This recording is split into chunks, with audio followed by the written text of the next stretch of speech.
Hola, ¿qué tal? Bienvenidos a su programa Drogas. ¿Lo sabes todo?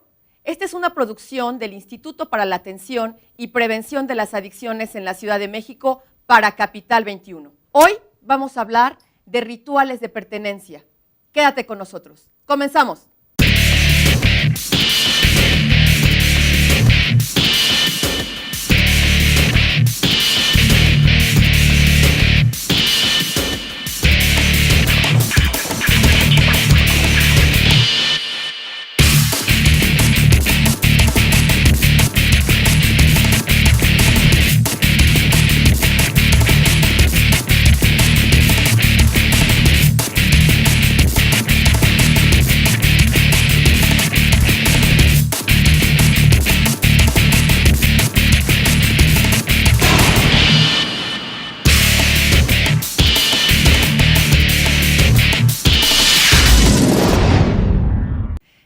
Aquí en nuestro programa y para hablar del tema, hoy nos acompaña la maestra Tamara Fabiola Casillas Álvarez. Ella es especialista en adicciones. Maestra, gracias por estar con nosotros. Muchas gracias por invitarme, Gaby. Maestra, estos rituales de pertenencia que son tan importantes en la adolescencia, ¿cómo se generan? Bueno, primero tendríamos que empezar a definir lo que es un grupo de pertenencia. Los jóvenes, principalmente en la etapa de la adolescencia, que es con todos estos cambios físicos, pero también los psicológicos y los sociales, buscan realizar este proceso que es la identidad, ¿no? Conformar su propia identidad y después la personalidad. Entonces, cuando ellos están en esta conformación de lo que es su persona, ¿no? La definición como individuo, buscan ser parte de un grupo específico que tiene como características el que están identificándose con otras personas, que tienen grupos específicos en cuestión de objetivos, en cuestión de intereses, la moda, el lenguaje, la música que les gusta hacer, que no. Entonces, ellos buscan ser parte de esta agrupación, que es de otros jóvenes en una etapa similar a la de ellos, para poder tener una especie de espejeo, ¿no? Por ejemplo, si yo me identifico contigo como Gaby, busco que tengamos intereses similares, busco que nos gustan cosas similares, porque de esa manera tú me espejeas, me sirves de reforzador en lo que digo, bueno, mi constitución como persona es adecuada para mis gustos, para mis intereses en el futuro. Que te guste la misma música, ir a los mismos sitios, casi las mismas películas. Exacto, entonces tú vas identificándote con estas otras personas como miembro de, ¿no? Tú te vuelves valioso, te dan cierto reconocimiento y además el afecto existe. En el momento en el que tú estás compartiendo con las personas que yo me identifico como Tamara con Gaby porque nos gusta acudir a los mismos conciertos, somos fan de cierto grupo, nos gustan cierto tipo de películas, entonces nos estamos reforzando a las dos que esta constitución como persona que estamos realizando en nuestra adolescencia es la adecuada y además nos hace sentirnos apreciados por los demás. Maestra, ahora que mencionas esta parte tan importante de conformar una identidad, ¿qué pasa con la estructura familiar? Porque inicialmente ahí se encuentra como tal vez una primera etapa de la identidad y después buscarla fuera de casa. ¿Qué pasa en el seno de una familia en la que está sucediendo eso que es en todas las familias prácticamente? Y bueno, eso es bien importante porque para empezar tendríamos que pensar que hay grupos primarios y grupos secundarios. Tú tocaste un tema muy importante que es la familia. La familia sería nuestro grupo primario, en este caso, como un adolescente, ¿no? Con este grupo primario, tú te vas a empezar a formar, te estás estructurando. Tu familia cumple las veces de demostrarte ciertos valores, ciertas pautas de comportamiento, cómo tú demuestras el afecto, por ejemplo, cómo te comunicas con las personas. Entonces, en ese momento ellos te van dando las bases para lo que posteriormente va a ser tu personalidad, para cómo tú te vas a definir. Cuando sales al mundo exterior y que en los jóvenes lo más evidente es cuando empiezas a vincularte en la escuela, en algunos clubes, por ejemplo, si vas a natación, si haces danza, o por ejemplo, si vas a un club de lectura, empiezas a relacionarte con otras personas. Estos empezarían a ser tus grupos secundarios. en ese momento tú empiezas a aprender otros valores, otros intereses, otras maneras de relacionarte que no se contraponen necesariamente con los que te enseñaron tu familia, pero te dan la posibilidad de elegir cuáles van a ser los que tú adoptes y los que posteriormente vas a replicar en tu relación con otras personas y en otros medios, ¿no?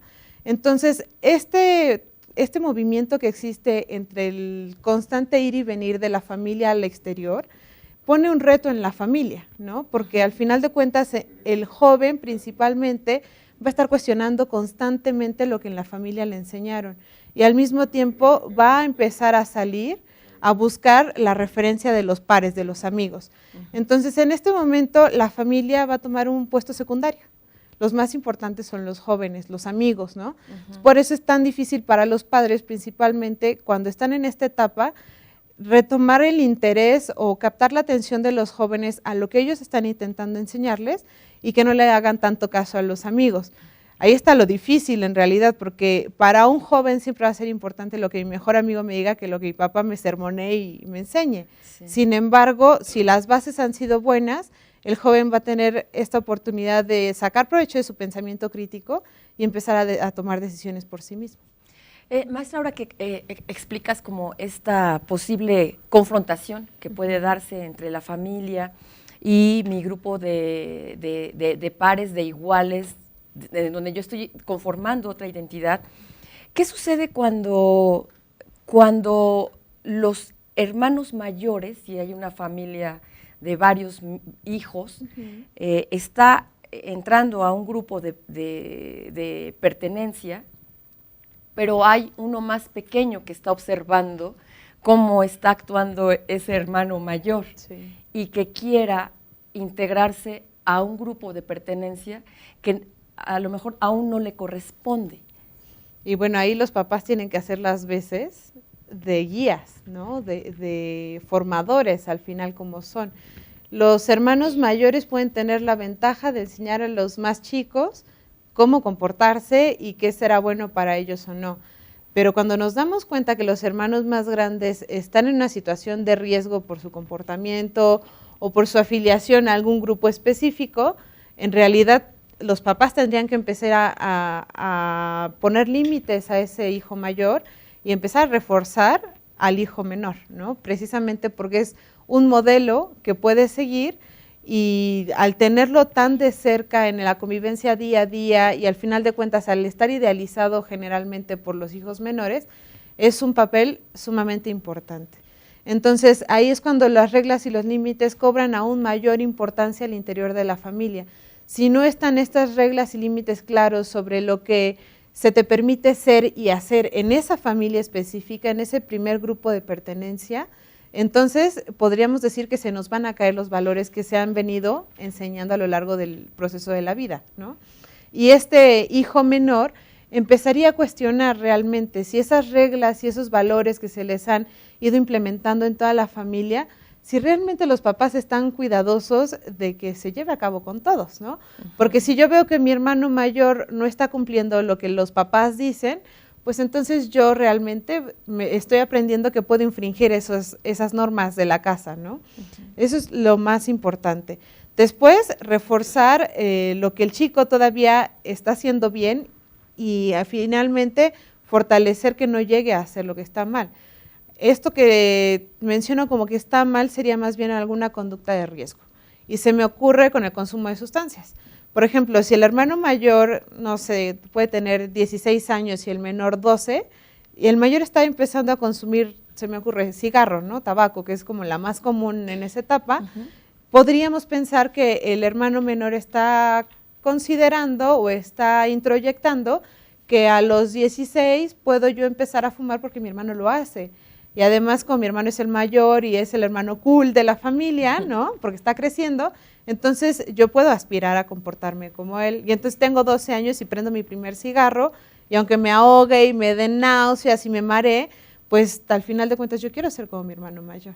Si los padres no intervienen en ese proceso, es muy fácil que el chico imite la conducta del mayor, ¿no? Por eso sería importante la incidencia en ese momento. Maestra, ¿hay alguna diferencia de género en la entrada de esos grupos de pertenencia? Es decir, ¿es más fácil para una mujer que para un hombre, o eso no tiene nada que ver? Sí tiene que ver en el sentido sociológico, ¿no? Como tú lo decías, en género, en la constitución de lo que es ser mujer, de lo que es ser hombre, todavía hay ciertos estigmas, todavía se puede considerar un tabú que una persona, hombre-mujer, diferenciado, inicie su consumo de sustancias, por ejemplo. Porque todavía está el estigma de, por ejemplo, una chica que tiene 16 años se ve mal socialmente, ¿no?, que esté consumiendo a la par que un hombre, que se intoxique a la par que un hombre, porque, pues no sé, se me ocurre, nosotras usamos vestidos y faldas, ¿no? Y entonces incluso hasta la forma de sentarte tiene que ser muy cuidadosa a comparación de la de un hombre, ¿no? Entonces, en cosas tan pequeñas como esas, pero que resultan tan significativas en el momento en el que estamos interactuando con los demás, empiezan a enjuiciarte. Entonces sí sería más fácil, y en este sentido decimos los hombres están en mayor riesgo para el inicio de consumo porque es una cuestión de reforzar su hombría, la cuestión de su virilidad y la representación como machos, hombres fuertes, ¿no?, que pueden tener enfrente de su grupo. Nos encontramos a chicos que en edades más tempranas están empezando a consumir, sin embargo está la alerta. Las chicas en esta cuestión de la igualdad y la equidad tienen una interpretación a veces errónea en la que se cree que el trato igualitario o el trato equitativo va también a los efectos que pueden tener en nuestro cuerpo. Nosotras como mujeres no metabolizamos las sustancias de la misma manera. Si empezamos a consumir a la par, si empezamos a consumir a edades más tempranas, nuestro organismo se va enfermando con mayor facilidad. Entonces, independientemente de la cuestión sociológica, la biológica también va a interceder en ese sentido. Entonces, no es nada más cómo se interpreta que una mujer o un hombre consuma, sino cuáles son las consecuencias que dentro de su grupo social va a llevar y también las biológicas que va a tener como consecuencia en su cuerpo. Pues nos quedamos con esta idea. Maestra, sí. Vamos a hacer una pausa. Amigos, hacemos un corte, quédate con nosotros. Estamos en Drogas, ¿lo sabes todo?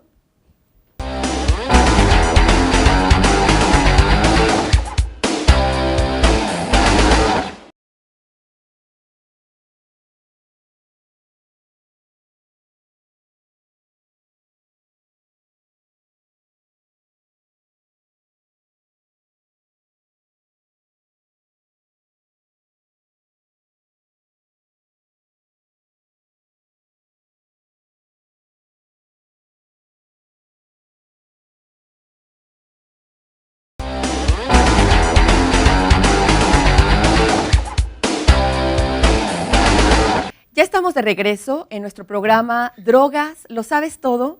Estamos hablando con la maestra Tamara Fabiola Casillas Álvarez sobre rituales de pertenencia. Maestra, estas que nos explicabas en el bloque anterior sobre que hay diferencias no nada más sociales, sino también hay diferencias fisiológicas entre hombres y mujeres relacionado con el consumo de drogas. ¿Cómo puede impactar justamente en los rituales, en estos rituales? Pero bueno, antes, maestra, que puedas mencionar algunos de estos rituales para que, a manera de ilustración. Y bueno, los rituales van desde la manera en la que te vistes, el lenguaje que utilizas, pero también va mucho al comportamiento, ¿no? Por ejemplo, nos damos cuenta y se me ocurre un movimiento de pronto social que estuvo muy presente en la adolescencia, los emos, ¿no? Entonces te identificas tú como emo, tienes que utilizar ciertos colores en la vestimenta, el maquillaje es de cierta manera, pero además tu comportamiento es un poco más pasivo, quizás más emocional que en otros grupos. Entonces, un chico que decide comportarse o identificarse como emo, tiene que pasar por todos estos rituales que definen lo que es su persona y que además lo identifican y hace que pertenezca a un grupo. Acá lo riesgoso y lo importante sería prestar atención a algunas conductas que nosotros consideramos de riesgo y que pueden formar parte de estos rituales de pertenencia. Acá el consumo de sustancias forma parte importante en cuestión de los rituales. ¿Por qué?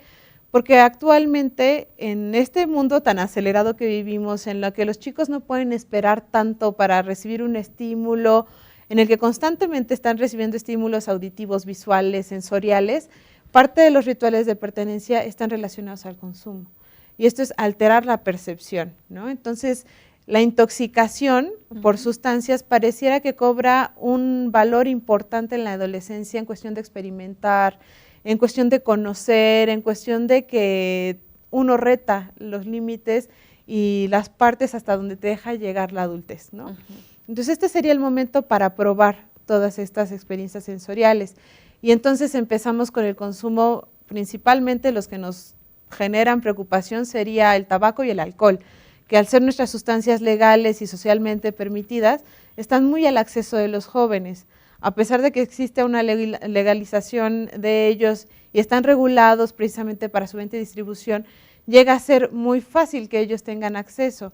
Le pides al primo mayor que te las compre, están presentes en tus fiestas, etcétera. Entonces se vuelve como una ritualización precisamente, ¿no? El fin de semana se vuelve el mejor momento para consumir alcohol, se me ocurre. Sí. Y entonces cobra sentido en la vida de los jóvenes estar en una fiesta y lo normal sería que haya alcohol. Y si no hay alcohol, pareciera que no hay fiesta, ¿no? No hay un sentido para que tú te reúnas con tus amigos de pronto. Entonces, este momento se vuelve riesgoso para adolescente, este rito de pertenencia, porque pareciera que si yo no me intoxico como lo hacen mis amigos, dejo de ser parte del grupo. Sí. Y ahí es en donde ellos se sienten presionados, ¿no? En donde te cuestionas como joven, si yo quiero ser parte de este grupo, en donde está mi mejor amigo, con los que me reúno toda la semana y que además el fin de semana estoy buscando qué hacer con ellos y no estoy bebiendo o no estoy consumiendo como ellos lo hacen, entonces sí me reta. Entonces mi pertenencia y mi afiliación y este reconocimiento social y afectivo que puedo tener se pone en riesgo. Entonces es muy fácil que yo llegue a caer en estas cuestiones, primero de experimentar, pero después de una habituación en el consumo. Ahí está el riesgo. Entonces, mucho sería enseñar a los jóvenes a poner límites. Si yo quiero pertenecer a un grupo, no significa que tenga que hacer tal y cual las mismas actitudes y las mismas conductas que tienen mis amigos. Yo además tengo la posibilidad de definirme como una persona, como un individuo, a pesar de que pertenezca a un grupo principalmente, pero a otros 10. Eso me diferencia como persona. Esta es una idea muy importante, maestra, de decir a los jóvenes que ellos pueden ser ellos mismos sin necesidad del consumo de alguna sustancia, de alguna droga. Sin embargo, hay grupos que es como lo exigen.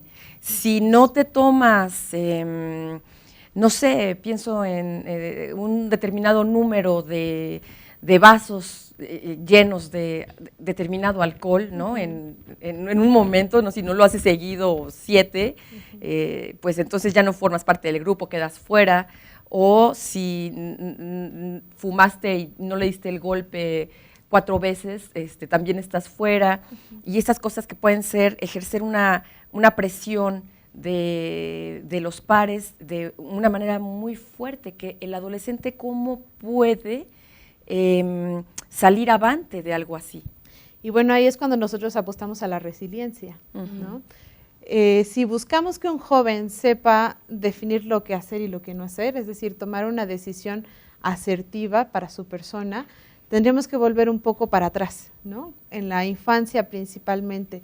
Si nosotros permitimos que los niños decidan qué hacer, qué no hacer, y se me ocurre desde a quién saludar y a quién no saludar, pero no nada más por puro capricho, sino explicándonos por qué, nosotros estamos, podríamos decir, armando al niño, ¿no? Nosotros estamos fortaleciendo que esta niña o este niño sea capaz de tomar sus propias decisiones, que sea capaz de decidir y de explicar por qué algo le viene bien o por qué algo le hace daño.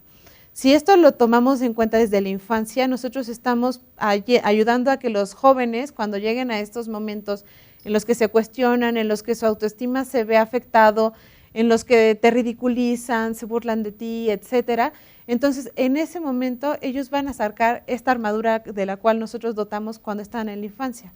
¿Y qué pasa si nosotros no lo hicimos cuando estaban pequeños? Y llegan a este momento en el que los amigos los están retando, y ellos no se quieren ver ridiculizados, no se quieren ver excluidos de un grupo, ¿qué hacer? Nosotros tenemos posibilidad todavía de enseñarles cómo decir no cuando ellos están frente a una situación como estas, ¿no? y principalmente sería responsabilizarlos de lo que sucede en su vida. Este es uno de los temas más importantes en la adolescencia, en esta cuestión que ellos se están separando de la vida adulta por parte de sus padres y están empezando a identificarse como un individuo. Lo primero que nosotros tenemos que hacer es designarles y hacerles responsables de su persona.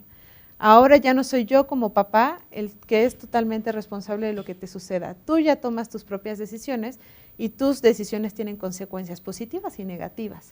Entonces, en ese momento tú le das la posibilidad al joven que decida, que sea crítico, que se adelante a las consecuencias que pueden tener sus decisiones y sus actos. De esa manera tú tienes que apostar a ser confiado en que van a tomar la decisión más adecuada. Y si no la toman, a resolver en el momento que suceda la consecuencia que pueda presentarse, ¿no? Maestra, ¿a qué tipo de rituales o ante cuáles uno tiene que estar alerta? Sea como siendo joven, ¿no? O si llego a identificarlo como padre. ¿Cuáles estarían como un foco rojo? Y yo diría que serían todos los que ponen en riesgo la vida del joven, ¿no? Su salud. Y podríamos empezar desde conductas violentas, que esas son muy evidentes desde la infancia, incluso golpes, insultos, pero también la decisión de lastimar a otro ser vivo. Y eso va desde lastimar animales, que incluso lo vemos ahora muy presente en redes sociales con los jóvenes, sí, pero también la agresión que pueda presentar hacia otro compañero. Y especialmente estamos hablando de acoso escolar, ¿no? Que sería uno de los temas más importantes que son evidentes en nuestra sociedad. Además estarían otras conductas de riesgo, por ejemplo, como el ir en un auto a alta velocidad, sí, subirte a un auto con un compañero que haya consumido alguna sustancia y que esté conduciéndolo. Son cuestiones que a nosotros nos ponen alertas, que nos requieren actuar de inmediato y empezar a marcar límites en ese momento. Pero también estarían las conductas sexuales de riesgo. Y hablo, por ejemplo, del sexo sin protección, el sexo desinformado, por ejemplo, o incluso que ahora te das cuenta cómo estos patrones de conducta en torno a la sexualidad llegan a ser descuidados para los jóvenes. Por ejemplo, lo que se llama el sexting, ¿no? Los chicos están mandando continuamente fotografías íntimas a las parejas que al final los ponen en riesgo toda su persona, y no nada más en la cuestión de que puedan ser exhibidos, sino que llega a haber una persona que atente contra su cuerpo, contra su sexualidad, y eso ya estaríamos hablando de un tema pues aún más severo, ¿no? También está el consumo de sustancias, y eso es uno de los temas más importantes en la actualidad porque forma parte de lo que se ha normalizado un poco, ¿no? Entonces, con este nuevo mundo globalizado en el que vivimos, en el que no podemos esperar a los estímulos, en el que no aguantamos estas frustraciones constantes en la vida, nosotros tenemos que actuar de inmediato, y eso es algo muy presente en los jóvenes. Su cerebro no acaba de conformarse, de constituirse, sino hasta los 26 años. Y esta imposibilidad de esperar el estímulo hasta cierto punto es normal en la adolescencia. Pero si vemos que esta incapacidad para recibir frustraciones, para esperar los estímulos, los reforzadores, y es decir, recibir un premio, un reconocimiento, el afecto incluso, entonces si nosotros nos empezamos a dar cuenta que nuestro joven está presentando estas dificultades, ahí es una alerta importante. Ahí es cuando empezamos a marcar. Y para eso nos sirven los límites, para eso nos sirven las reglas al interior de la familia, a proporcionar esta capacidad de espera en el joven, a que tú te tienes que esforzar continuamente para recibir algo. Y eso es la cuestión de los estímulos, la cuestión de los reforzadores, ¿no? Si nosotros tenemos que esforzarnos para socializar con una persona, por ejemplo, que tú eres mi amiga y me cuesta trabajo y tengo que encontrarte la manera, tengo que ver qué te gusta, tengo que ver también qué me gusta y encontrar en qué somos comunes, entonces eso te hace identificar esta necesidad de actuar continuamente para llegar a un punto. Sí. Si tú no identificas esa necesidad, entonces lo que quieres es la inmediatez. Y ahí en la inmediatez, en el adolescente, es uno de los principales riesgos. ¿Por qué? Porque si yo no recibo ahorita lo que necesito para sentirme bien, ese es un riesgo específico para el consumo de sustancias. Ahí está la cuestión de consumo y entonces recibo un efecto. Y entonces recibo esa gratificación que necesito. El cerebro del adolescente es lo que busca, un estímulo rápido, sentir satisfacción rápida, ese placer. y eso es lo que te da la sustancia. Si nosotros enseñamos al joven a tener esta capacidad de espera para recibir estos estímulos agradables, entonces los estamos protegiendo para la cuestión del consumo de sustancias principalmente. Qué importante esto que nos estás diciendo, maestra. Por un lado, esta situación de cuando los rituales nos ponen en riesgo nuestra vida como jóvenes, independientemente de si lo consultamos con los padres o no, que a lo mejor eso puede ser muy lejano que suceda, ese ritual o esa acción, esa solicitud del grupo, entonces tengo que alejarme un poco o pensarlo 2 veces. Así es. Y luego, por otro lado, esta situación de no ser tolerante a la espera, ¿no? que me puede producir justamente inmediatamente ingresar en una situación de consumo y que difícilmente pueda ser detectada por los padres. Así es. Y sí, en este sentido los papás son bien importantes. En el momento en el que tú modelas la conducta, en el momento en el que tú funcionas como formador de tus hijos, es como de los comportamientos más importantes. Si yo me doy cuenta que mi papá, aunque esté enojado, pero no responde de manera violenta, yo aprendo que aunque esté enojado no voy a soltar un golpe a la primera. Pero si yo veo que mi papá o mi mamá responde a los estímulos así sin pensarlo, sin medir consecuencias, etcétera, es algo que yo voy a internalizar. Yo lo voy a ir copiando. Entonces, en ese momento la formación es bien importante, ¿no? Y también parte importante en los padres es que ellos estén alerta, no de manera persecutoria, pero sí siempre atentos a lo que los hijos están haciendo. En esta cuestión de ser formadores y de modelar las conductas, ellos tienen que estar pendientes de con quién se están juntando, quiénes son sus modelos, qué artistas les gustan, qué películas ven, qué grupos musicales. ¿Por qué? Porque todos estos entes que resultan ser modelos de nuestros hijos van a ser también los entes que nuestros hijos van a empezar a imitar en ciertas conductas. Si yo veo que mi cantante favorita es una persona que consume sustancias de manera abierta, que tiene una conducta sexual, pues sin ninguna protección, que además se comporta de manera agresiva quizás con los demás, entonces para mi hija podría ser normal comportarse de esa manera. Y si yo no estoy al tanto de quién es este modelo que está resultando importante para mi hija, nunca voy a saber por qué se comporta de cierta manera. No voy a saber por qué de repente empezó a perforarse, a tatuarse, y quizás no esté mal, porque puede ser parte de su conformación identitaria. Pero en el momento en el que ella lo hace sin tener un sentido que para sí sea importante, sino que lo está copiando nada más, entonces hay que poner atención, ¿no? Bien, maestra, la comunicación es fundamental. Así es, principalmente la comunicación en torno a los intereses, en torno a las preocupaciones, pero también en torno a lo que están viviendo continuamente. Si nosotros no preguntamos cómo están los amigos, quiénes son, qué es lo que les gusta hacer cuando están juntos o qué les preocupa, cuáles son sus intereses a futuro, nosotros no estamos brindando esas posibilidades de que ellos puedan proyectar qué es lo que va a pasar con sus vidas a futuro. Si para uno es difícil pensar a los 5 años posteriores qué va a pasar conmigo, para los jóvenes es más difícil porque ellos están en el ahora, están en el inmediato. Si nosotros facilitamos que se dé este ejercicio de proyectar qué me gustaría que sucediera con mi vida dentro de 5 años, que es un futuro a corto plazo, entonces brindamos la posibilidad de que ellos empiecen a forjar objetivos, de que empiecen a proyectar alguna meta que les gustaría alcanzar y entonces eso se vuelve en un proyecto de vida. Ellos empiezan a orientar sus actitudes, a orientar su comportamiento y entonces empezar a tomar esas decisiones de las que yo hablaba que son asertivas a lo que ellos quieren llegar a ser en cierto punto. Pues muchas gracias, maestra, por estar con nosotros. Es un gusto, Gaby. Hasta aquí nuestro programa de hoy y te dejo una pregunta. En drogas, ¿lo sabes todo? Hasta la próxima.